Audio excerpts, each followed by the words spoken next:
नमस्कार मित्रांनो, मी राजेश माने. यूट्यूबच्या बातमी.इन या न्यूज चॅनलवर आपल्या सर्वांचे स्वागत. मित्रांनो, लोकसभा निवडणूक, पुण्याची लोकसभा निवडणूक आता अंतिम टप्प्यात आलेली आहे. आज प्रचाराचा शेवटचा दिवस आहे. परवा दिवशी मतदान आहे. मतदान सगळ्यांनी करायचं आहे आणि आपला जो अधिकार दिलेला आहे, संविधानाने जो आपल्याला मतदानाचा अधिकार दिलेला आहे, तो आपण बजावायचा आहे. आज आपण याच संविधानाच्या संदर्भात चर्चा करणार आहोत.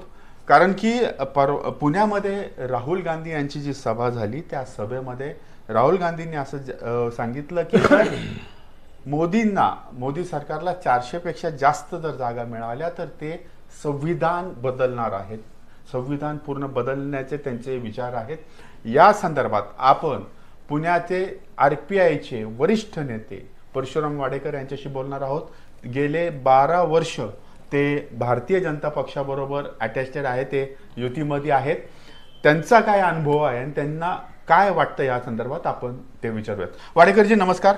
नमस्ते. गेले 12 वर्ष तुम्ही भारतीय जनता पक्षाशी संलग्न आहात आणि परवाच्या सभेमध्ये राहुल गांधींनी सभेमध्ये असं सांगितलं की भारतीय जनता पक्ष संविधान बदलण्याच्या तयारीत आहे. तुम्हाला काय वाटतं त्याबद्दल? एक तर राहुल गांधी आणि त्यांचे सगळे मित्र पक्ष ज्या पद्धतीने संविधान बदलणार 400 पार जागा दिल्यानंतर ही जी त्यांनी घोषणा केली ती मुळातच निषेधार्थ आहे, ती खोटी आहे, ती लबाड आहे, ती फसवेगिरीची आहे. आणि म्हणून एक तर नरेंद्र मोदींनी 400 पारची घोषणा दिल्यानंतर 1 महिन्यानंतर या घोषणेला प्रत्युत्तर म्हणून त्यांनी संविधान बदली करणार असं सांगितलं आणि सर्वच राजकीय पक्ष त्यांच्या मित्र पक्षांनी संविधान बदलणार अशा पद्धतीचा एकच नारा लावला. आणि संविधान बदलणार 400 पार जागा मिळाल्यानंतर मुळात नरेंद्र मोदी साहेबांकडं आता 400च्या आसपास जागा आहेतच, संविधान बदलण्याची गोष्टच नाही आहेत.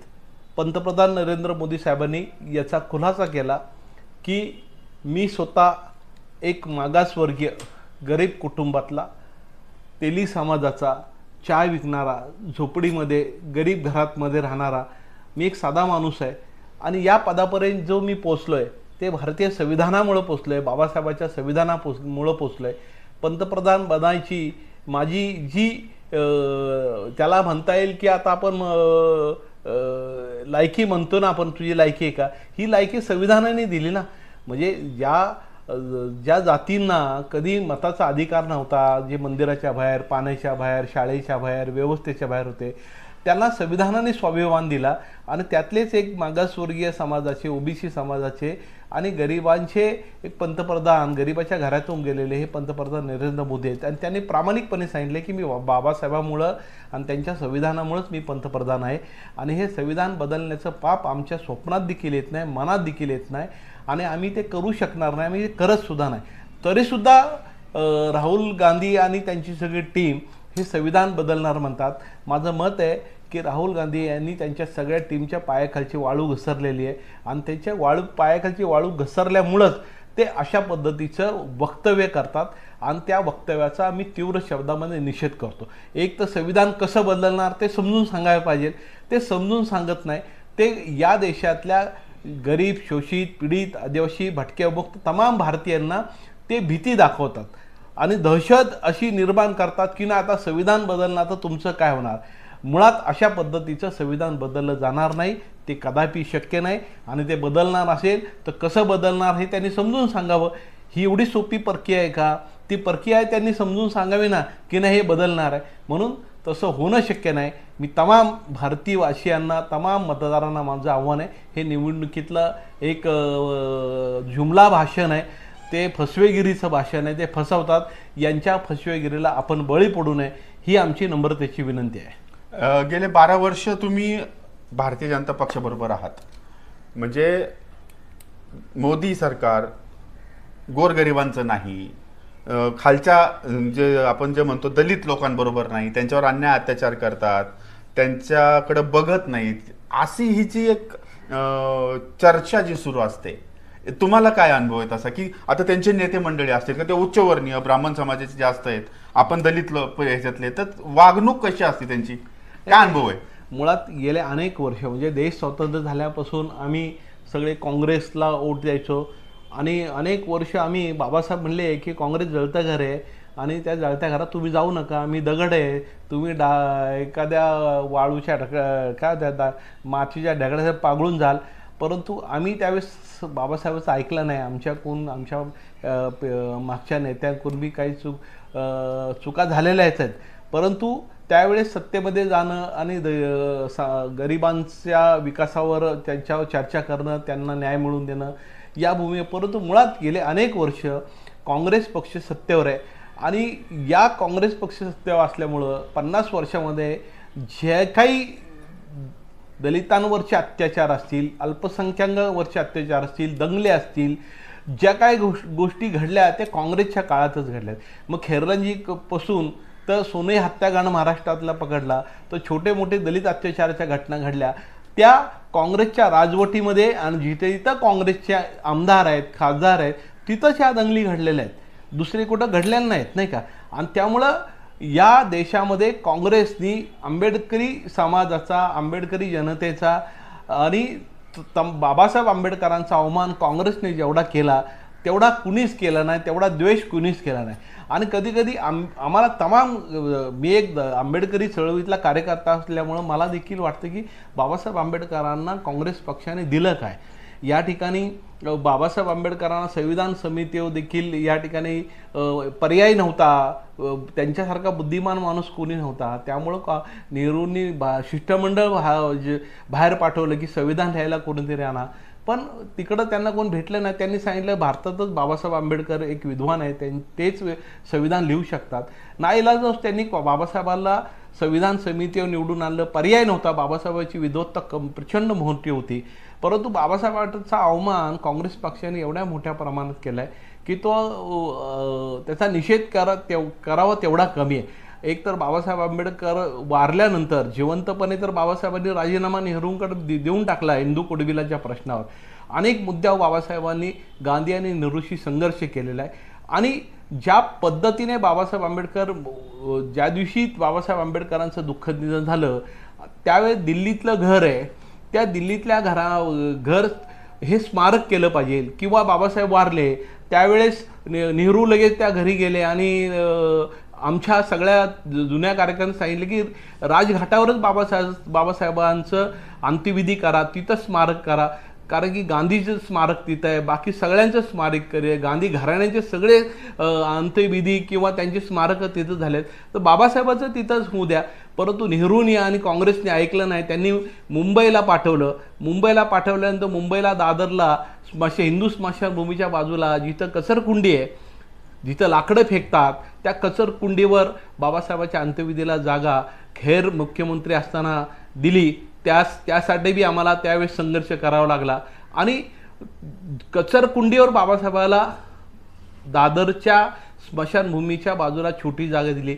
त्या कचरकुंडीवर बाबासाहेबांचा अंत्यविधी झाला. आणि आता तो समुद्र आमच्या लोकांनी सगळा ताब्यात घेऊन तिथं आम्ही ज्याला म्हणतात की चैत्यभूमीची छोटीशी 5 गुंठ्यामधली ती चैत्यभूमी आम्ही केली. आणि आता त्याच्या बाजूलाच इंदू मिल उभी राहिली. त्या इंदू मिलचं आता बाबासाहेबांच्या नावाने मोठं स्मारक नरेंद्र मोदी यांनी केलेलं आहे. बाबासाहेबांचा सगळ्यात मोठा पुतळा त्या ठिकाणी उभा राहतोय. मला सांगायचं एवढंच आहे की काँग्रेस पक्षाने जर दिल्लीमध्येच बाबासाहेबांचं स्मारक केलं असतं तर आम्हाला किती आनंद वाटला असता. परंतु बाबासाहेबांच्या प्रचंड विरोधात असणारं काँग्रेस हे बाबासाहेबाला दिल्लीतल्या त्या राजघाटावर तिथं जागा दिली नाही. आणि हिथं देखील कचरकुंडी आम्हाला जागा दिली. हे आमच्या अंतःकरणाला लागणारी घटना आहे. हे आम्ही कदापि विसरू शकणार नाही. बाबासाहेब वारल्यानंतर सुद्धा भारतरत्न द्या आम्ही सातत्याने मागणी करत होतो. काँग्रेसने दिलं का भारतरत्न? का दिलं नाही हा आमचा प्रश्न आहे. परंतु व्ही पी सिंग आणि भाजपचं एक पाठिंब्याचं सरकार होतं आणि भाजपच्या पाठिंब्याचं सरकार असणाऱ्या मोदी सरकार व्ही पी सिंगाच्या सरकारने बाबासाहेबाला भारतरत्न किताब हा दिला. काँग्रेसने का दिला नाही हाही आमच्या समोरचा प्रश्न आहे. दुसरी गोष्ट, आम्ही लोकसभेच्या सभागृहामध्ये बाबासाहेबांचं तेलचित्र लाव म्हणत होतो. कर्मवीर दादासाहेब गायकवाडापासून तर सगळ्यांनी BC कांबळेपासून सगळ्यांनी मागणी केली की तिथं बाबासाहेबांचं तेलचित्राला जागा नाही म्हणून काँग्रेसने सांगितलं. आणि मग आता तिथं जागा त्यावेळेस विपे सिंगांनी आणि भाजपच्या सरकारने त्या ठिकाणी ती जागा असे सभागृहामध्ये बाबासाहेबाची तेलचित्रासाठी जागा दिली. या ठिकाणी त्यांचा जन्मशताब्दी उत्सव जेवढा उत्साहाने या ठिकाणी विपी सिंगांनी आणि भाजपच्या गव्हर्नमेंट असणाऱ्या एकत्र सरकारने केला तो विसरू शकत नाही. बाबासाहेबांचं नाणं काढलं, खूप मोठं स्मारक या ठिकाणी आता मोदी साहेबांनी मुंबईमधल्या जिथं आम्ही आंदोलनं केली इंदू मिलचं स्मारक हवं काँग्रेसचं सरकार असताना, पण स्मारक केलं मोदी साहेबांनी. आज दिल्लीतलं घर आहे बाबासाहेबांचं जिथं बाबासाहेब वारले, ते घराचं स्मारक काँग्रेसनी का केलं नाही हा आमच्या समोरचा प्रश्न आहे. ते केलं वाजपेयी आणि नंतर मोदी साहेब आले आणि त्यांनी ते स्मारक करून टाकलं. लंडनचं घर असेल, या ठिकाणी देवेंद्र फडणवीस आणि रिपब्लिकन पक्षाचे नेते रामदासजी आठवले साहेब हे सगळ्यांनी मिळून दिल्लीतलं घर केलं. काँग्रेसनी का केलं नाही? आज या देशामध्ये काँग्रेसनी बाबासाहेब आंबेडकरांचा जेवढा अवमान केला तेवढा अवमान कुणीच केला नाही. आणि ज्या दिवशी नरेंद्र मोदी आणि विपी सिंगापासून जे विरोधी गव्हर्नमेंट आलं त्यांनी मात्र बाबासाहेबांचा सन्मान केला. आता संविधानाचं ज्या संविधानामुळं मोदी बाबासाहेब आंबेडकरांना वंदन करतात त्यांनी लोकसभेमध्ये सांगितलं की या ठिकाणी मी आहे तो या संविधानामुळे 2 दिवस सभागृह चालवलं संविधानावर. काँग्रेसनी का चालवलं नाही? 2 दिवस लोकसभा चालवली संविधानावर. संविधानाचं पुस्तक ठेवलं आणि त्याच्यावर माथा टिकवून प्रवेश करून सांगितलं की हे संविधान सर्वश्रेष्ठ संविधान आहे. एवढंच नाही तर संविधान दिन हा त्यांनी जाहीर केला. काँग्रेसनी का केलं नाही संविधान दिन? काँग्रेसनी का संविधानावर चर्चा घडवली नाही?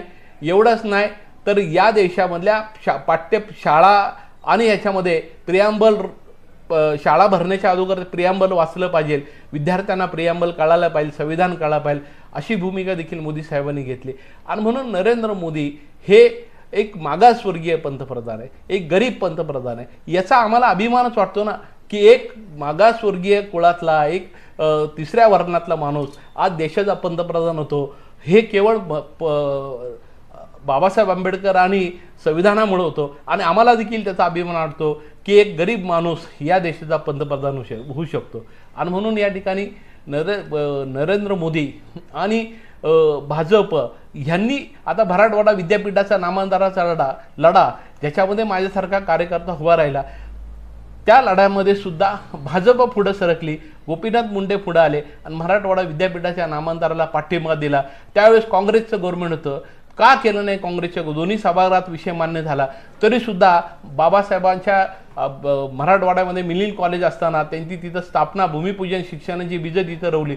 तिथं नामांतरा त्या विद्यापीठाला नाव द्यायची वेळ आली, काँग्रेसने माघार घेतली आणि 17-18 वर्ष आम्हाला लढावं लागलं, आमचे मुडदे पडले आणि काँग्रेस मात्र शांत बसलं ठराव पास होऊन सुद्धा. त्यामुळं अनेक वेदना आमच्या मनामध्ये. या ठिकाणी गरीब, दलित, मागासवर्गीय, अल्पसंख्याक समाजाचं जर नुकसान केलं असेल तर काँग्रेस पक्षाने केले. कधी त्यांच्या विकासाबद्दल त्यांनी चर्चा केली नाही, कधी त्यांच्या विकासाबद्दल बोलले नाही.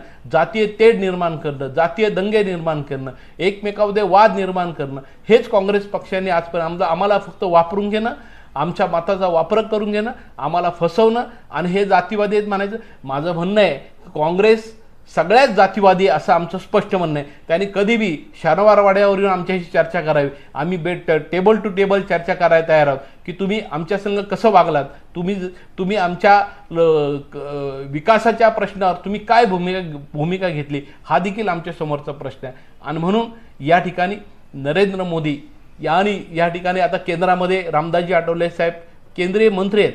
ह्याच्यामध्ये रामदास आठवले साहेब 3 वेळा खासदार होते. कधी काँग्रेसला वाटलं नाही की आंबेडकरी चळवळीतला एखादा खासदार मंत्री म्हणून घ्यावा, परंतु राज्यसभेवर खासदार म्हणून या ठिकाणी रामदास आठवले साहेबाला घेतलं आणि त्यांना केंद्रीय मंत्री केलं.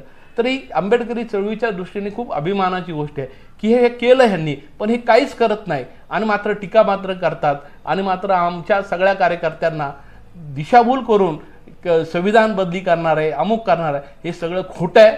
आणि जे काम नरेंद्र मोदी यांनी केलं आहे बाबासाहेबांचं, आता पंचकृषी म्हणजे 5 तत्वाचा कार्यक्रम म्हणजे जिथं तर भारतामध्ये 5 ठिकाणी बाबासाहेब आंबेडकर जिथं भाऊचा जन्म असेल, चैत्यभूमी असेल, दीक्षाभूमी असेल, शिंबाशेचं स्मारक असेल, दिल्लीतलं स्मारक असेल, 5 ठिकाणचे पंचकोशी कार्यक्रम मोदींनी राबवले.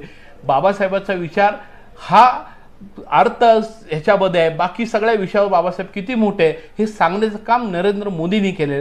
म्हणून तमाम सगळ्या भारतीयांना माझी विनंती आहे की नरेंद्र मोदी हे बाबासाहेबाबद्दल खूप आदरणीय म्हणून वागतात, त्यांचा विचार ते पुढे नेण्याचा प्रयत्न करतात. गैरसमज कोणी करून घेऊ नये अशी माझी कळकळीची विनंती आहे. पुणे महानगरपालिकेमध्ये म्हणजे आत्ताचे महायुतीचे उमेदवार म्हटलं तर मोहोळ महापौर होते आणि तुमच्या पत्नी सुनीताताई वाडेकर या उपमहापौर होत्या.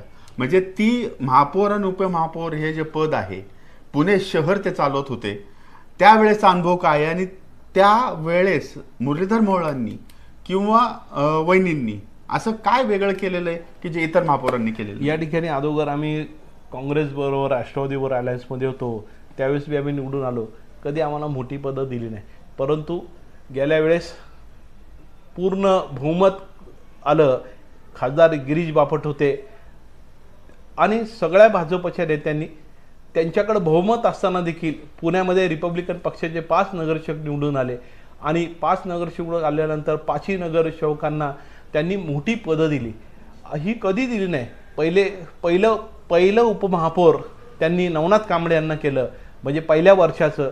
दुसऱ्या वर्षी नवनाथ कांबळे आमच्यातून निघून गेल्यानंतर डॉक्टर धेंडेंना उपमहापौर केलं. नंतर त्यांनी माझी पत्नी सुनीता परशुराम वाडेकर यांना उपमहापौर पद दिलं. परत नवनाथ कांबळेची मुलगी निवडून आली, त्यांना स्टँडिंग कमिटी चेअरमन पद दिलं. आमच्या एका लांडगेबाई नगरसेविका झाल्या, त्या आता दुसऱ्या पक्षात गेल्या असले तरी त्यांना देखील मोठी पदं दिली. म्हणजे आमच्या 5ही नगरसेवकांना भाजपने ही जी पदं मोठी दिली, ही काँग्रेसने कधी दिली का हो? हा आमच्या समोरचा प्रश्न पडतो की हे आम्ही निवडून येऊन सुद्धा म्हणजे 8 नगरसेवक आमचे निवडून आले तरी आम्हाला कधी मोठी पदं दिली नाही. परंतु भाजपने मात्र 5 वर्ष आम्हाला मोठी पदं दिली. मी त्यांचं मनापासून अभिनंदन करतो की ज्या पक्षाला आपण नावं ठेवतो तोच पक्ष आंबेडकरी समूहाला, आंबेडकरी नगरसेवकांना एवढी मोठी पदं देतो. आम्ही निवडून आल्यानंतर भाजपने आम्हाला किती मोठं काम केलं आहे की ज्या बाबासाहेब आंबेडकरांचा पुणे महापालिकेमध्ये सत्कार व्हावा अशी मागणी आमच्या जुन्या कार्यकर्ते होती. ठराव झाला होता की पुणे महापालिकेने बाबासाहेबाला मानपत्र द्यायचं, परंतु त्यावेळेस काँग्रेसने मात्र ते होऊ दिलं नाही. मानपत्र द्यायचं केलं, पण मुंबई महापालिकेने त्यांचा सत्कार केला, पुणे महापालिकेने त्यांचा सत्कार केला नाही. ते बाबासाहेबाच्या देखील वर्मी लागलं होतं. परंतु आज भाजप आणि रिपाई पुणे महापालिकेमध्ये सत्तेवर आल्यानंतर आम्ही एक पत्र उपमहापौर सुनीता वाडेकर यांनी गिरीश बापटांना दिलं की या नवीन इमारतीमध्ये बाबासाहेबांचा पुतळा बसावा. तत्वता ताबडतोब त्याला मान्यता दिली आणि आज देशाचे गृहमंत्री अमित शहा यांच्या हस्ते महापालिकेच्या प्रवेशद्वारावर बाबासाहेब आंबेडकरांचा पुतळा उभा केला आणि त्याचं उद्घाटन झालं. मोदी साहेब येऊन गेले. हे एवढं मोठं काम ऐतिहासिक हे भाजपने त्यांच्या सहकार्याने त्यांच्या पाठिंब्यामुळं बाबासाहेबांचा पुतळा महापालिकेमध्ये बसू शकला. एवढंच नाही तर आम्ही ज्या प्रभागात निवडून येतो ते सावित्रीबाई फुले पुणे विद्यापीठाच्या शेजारी एक मोठं विहार, बुद्ध विहार या ठिकाणी बांधलं गेलं, जिथं विपश्यना शिकवली जाते. एक 2 एकरमध्ये ते विहार बांधलं. त्या देखील विहाराला गिरीश बापट आणि सगळ्या भाजपच्या नेत्यांनी मान्यता दिली आणि उपमहापौर सुनीता वाडेकर यांनी एक मोठं स्मारक या ठिकाणी उभं केलं. आमच्या रिपब्लिकन पक्षाच्या 5ही नगरसेवकाच्या वार्डामध्ये प्रचंड बजेट दिलं, प्रचंड कामं केली. या पुण्यातल्या झोपडपट्ट्याचा प्रश्न असेल, आम्ही जे प्रश्न मागितले ते सगळे प्रश्न या ठिकाणी भाजप गव्हर्नमेंटने पुणे महापालिकेमध्ये ती सगळी मान्य केलेली. हे आम्ही गेल्या अनेक वर्ष सभागृहामध्ये फोटो लावायचा म्हणलं तरी आम्हाला परमिशन नाही पुणे महापालिकेमध्ये, पण आज बाबासाहेबांचा पुतळा मात्र त्यांनी उभा केला. त्यामध्ये मुरलीमण्णा मोहोळ आणि उपमहापौर सुनीता वाडेकर या दोघांच्या प्रयत्नांनी तो बाबासाहेबांचा पुतळा उभा झाला. यासाठी देखील मी त्यांचं मनापासून कौतुक करतो. निवडणुका आहेत, परवा मतदान करायचं आहे. म्हणजे आमच्या चॅनल मार्फत तर आम्ही सर्व मतदारांना विनंती करतो की मित्रांनो, तुमचा मताचा अधिकार या संविधानाने तुम्हाला दिलेला आहे, तो वाया घालवू नका. सकाळी पहिल्यांदा जाऊन मतदान करा, आपला हक्क बजावा. तुम्ही काय सांगाल आपल्या पुणेकर मतदारांसाठी काय आवाहन? मी सगळ्या पुणेकर जनतेला आवाहन करेल की मुरली अण्णा मोहोळ हे पुण्याचे महापौर, त्यांनी पुण्यातल्या गल्ली बोळातला सगळा अभ्यास केलेला आहे. पुणे महापालिकेचा महापौर असल्यामुळं त्यांना पुण्यातली गल्लीबोळ, पुण्याचे प्रश्न, पुण्याचा विकास, पुण्याची डेव्हलपमेंट सगळी त्यांना माहिती आहे. मुरली अण्णा मोहोळ यांनी यांच्या याच्यामध्ये कोविडपासून तर मेट्रोचं जाळं असेल, इथं मेडिकल कॉलेज असेल, मोठे मोठे उपक्रम, नदी प्रकल्प असेल, मोठे प्रकल्प असेल, हे मुरली अण्णा मोहोळ यांनी या ठिकाणी आणलेले आहेत. त्यांना त्यांचा अनुभव आहे. आणि म्हणून एक लोकप्रतिनिधी, साधा गरीब घरातला साधा कार्यकर्ता यांना आज भाजपने खासदारकीची उमेदवारी दिली. मी त्यांचं मनापासून अभिनंदन करेल की दिल्लीतल्या सगळ्या भाजपच्या नेत्यांचं, की एक चांगल्या कार्यकर्त्याला त्यांनी महापौर पदासाठी संधी, खासदारकी पदासाठी संधी दिलेली आहे. आणि म्हणून एक चांगल्या कार्यकर्त्याला आपण निवडून द्यावं. त्याचं कारण असं की पुण्याची ज्यांना माहिती आहे आणि लोकसभेत गेल्यानंतर केंद्राचा निधी मोठ्या प्रमाणात ते पुण्यात आणतील आणि पुण्यातला भेडसावणारा पाण्याचा प्रश्न आहे, ट्रॉफिकचा प्रश्न आहे, आणखीन प्रश्न आहे, ते प्रश्न मुरली अण्णा मोहोळ अत्यंत ताकदीने मार्गी लावू शकतील असा आमचा विश्वास आहे. म्हणून 13 तारखेला आपण सकाळी लवकर उठून आळस न करता कशाची कुठल्याही सगळी कामं बाजूला सोडा आणि सकाळी 11च्या आत आपलं पहिलं मतदान नोंदवा ही कळकीची विनंती करतो. आणि कमळाच्या चित्रासमोर बटन दाबून विकासाला मत द्या एवढी कळकळीची विनंती आंबेडकरी जनतेच्या वतीने, रिपब्लिकन पक्षाच्या वतीने करतो. धन्यवाद. मित्रांनो, हे होते परशुराम वाडेकर, जे त्यांच्या भाषणामध्ये त्यांच्या मनातले किंवा त्यांची जी आतमधली जी तळमळ आहे ती तळमळ आपल्याला दिसत असते. प्रत्येक वेळेस त्यांच्याशी बोलताना आंबेडकरी जनता, आंबेडकरी चळवळ, गोरगरीब यांच्यासाठी वेगवेगळे ते विचार करत असतात, नियोजन करत असतात. आणि त्यामुळे अशा नेत्यांचे विचार आपल्यापर्यंत आम्ही आमच्या चॅनलच्या माध्यमातून पोचवलेले आहेत. मित्रांनो, मतदान नक्की करा एवढं बोलतो आणि आजचा हा एपिसोड या ठिकाणी संपवतो. वाडेकर साहेब, धन्यवाद. धन्यवाद. थँक्यू.